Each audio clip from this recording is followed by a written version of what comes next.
ચપ્પુ છરી ધાર્યું રેપો લઈને નીકળશો ને તો એસઓજીમાં તમારી સ્પેશિયલ ટ્રીટમેન્ટ કરવામાં આવશે બરાબર આ સ્પેશિયલ ટ્રીટમેન્ટ શું કહેવાય ને આજ તમને ખબર પડી જશે એટલે હવે કોઈ રોડ ઉપર લઈને નીકળતા નહીં અને આ ડ્રાઈવ રોજ ચાલવાની છે પછી લોકો આવે છે।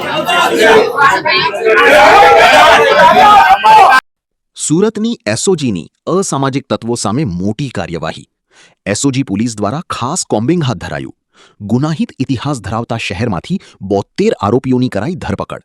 72 જેટલા આરોપીઓને હથિયાર સાથે એસઓજીએ ઝડપી પાડ્યા। એસઓજીની ખાસ કોમ્બિંગ પ્રક્રિયામાં તડીપાર કરનાર એક ઇસમને પણ ઝડપી પાડ્યો। શહેરમાં વધતા અસામાજિક તત્વોના ત્રાસ અને ગુંડાગર્દી કરનાર સામે કડક કાર્યવાહી।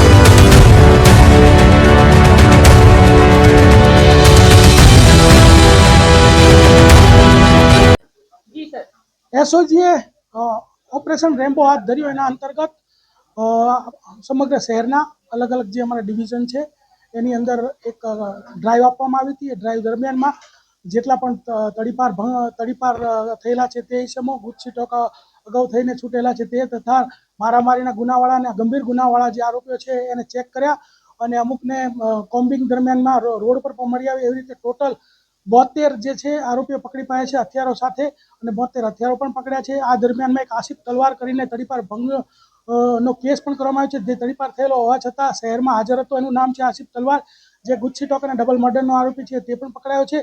તદ ઉપરાંત એક ડિંડોલીનો મારામારીનો ગુનો છે, જે સ્ટેબિંગનો ગુનો હતો, એનો આરોપી છે અરબાન આલમ ખાન પઠાણ, તે પણ પકડાયો છે અને આ રીતે જે છે કાર્યવાહી કરવામાં આવેલ છે। ગઈકાલે સાંજે હાથ ધરવામાં આવેલી હતી અને અમારા ડિવિઝનની જે અલગ અલગ ટીમો છે અને જે અમારા ત્રણેય પીઆઈઓ છે એને અલગ અલગ ટીમો બનાવી અને અમુક અમારા જે બાતમીદારો દ્વારા બાતમીઓ મળી હતી કે આની પાસે હથિયાર છે એને ચેક કરવામાં આવ્યા। અમુક રોડ પરથી મળી આવ્યા અને આ રીતે જે સમગ્ર કાર્યવાહી હાથ ધરીને 72 હથિયારો સાથે 72 ઇસમોને ઝડપી પાડવામાં આવે છે। આરોપીઓ જે છે એને અમુક લોકો પાસે પોતે હથિયાર હતા અને અમુક જે હથિયાર એવું છે કે તલવાર કે છરી એ કોઈ એવી પ્રતિબંધિત વસ્તુ નથી, લોકો ઇઝીલી એને ખરીદી શકે છે, પરંતુ તે લઈને ફરવું જાહેરમાં એક ગુનો છે। એટલા માટે આ રીતે જાહેરમાં આ લોકો ફરતા હોય આ લોકો ઉપર હથિયાર ભંગનો જે કેસ છે દાખલ કરવામાં આવે। મોટાભાગના જે છે રેમ્બો છરી છે, તલવાર છે, આ પ્રકારના તીક્ષ્ણ હથિયારો છે।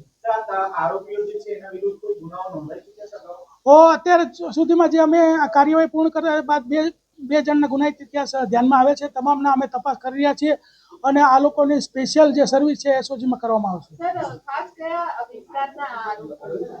આરોપીઓ જે છે એ સમગ્ર એરિયાના છે, પણ સૌથી વધારે લિંબાયત, ચોક બજાર, અઠવા, ભેસ્તાન અને સલાબતપુરામાંથી વધારે પકડાયા છે। એ અત્યારે જે છે અમે આરોપીઓને પકડી અને જે છે એનું કાર્યવાહી પૂર્ણ કરી છે અને હવે એની તપાસ કરવામાં આવશે। સર, આજે હથિયારો પકડાયા છે, અમુક ગંભીર પ્રકારનો ગુનો કહેવાય કે સામાન્ય ગુનો છે?